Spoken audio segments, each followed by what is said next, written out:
I have to say to an ordinary person, the political ideology of today's Democrats makes no sense. Why your priority is disarming a law-abiding citizen, but not going after the violent criminal. And to be clear, if you're into politics, you need to hear this. Ted Cruz just called out Democrats on gun control, and it's explosive. Cruz also blasts Biden's DOJ picks, claiming they're anti-police. And get this, he contrasts gun violence with the fentanyl crisis, pointing to 100,000 overdose deaths last year. Cruz insists Democrats blocked his school safety legislation. Thank you, Mr. Chairman. We are at yet another hearing called by Democrats on gun control. Understand that today's Democrats in the Senate, these are not your father's Democrats. There are no moderate Democrats left in Congress.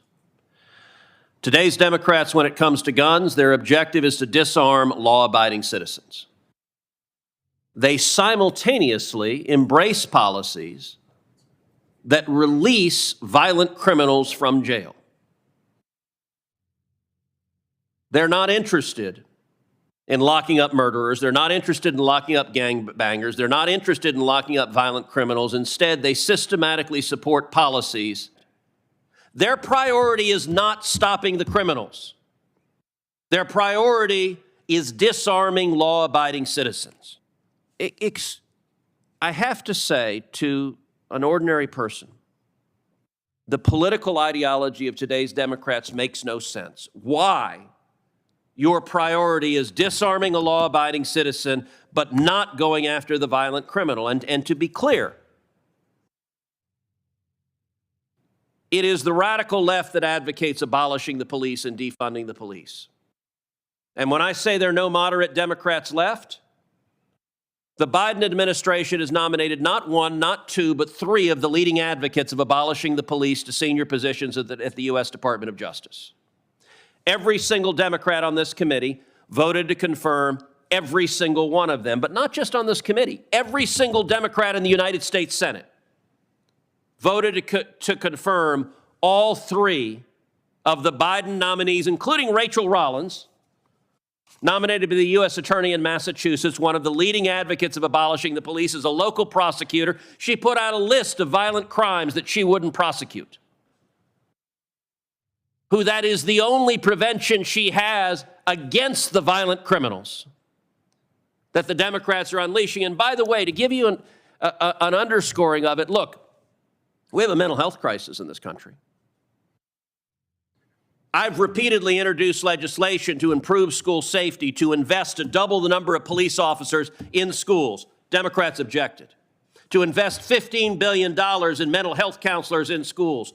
Democrats objected.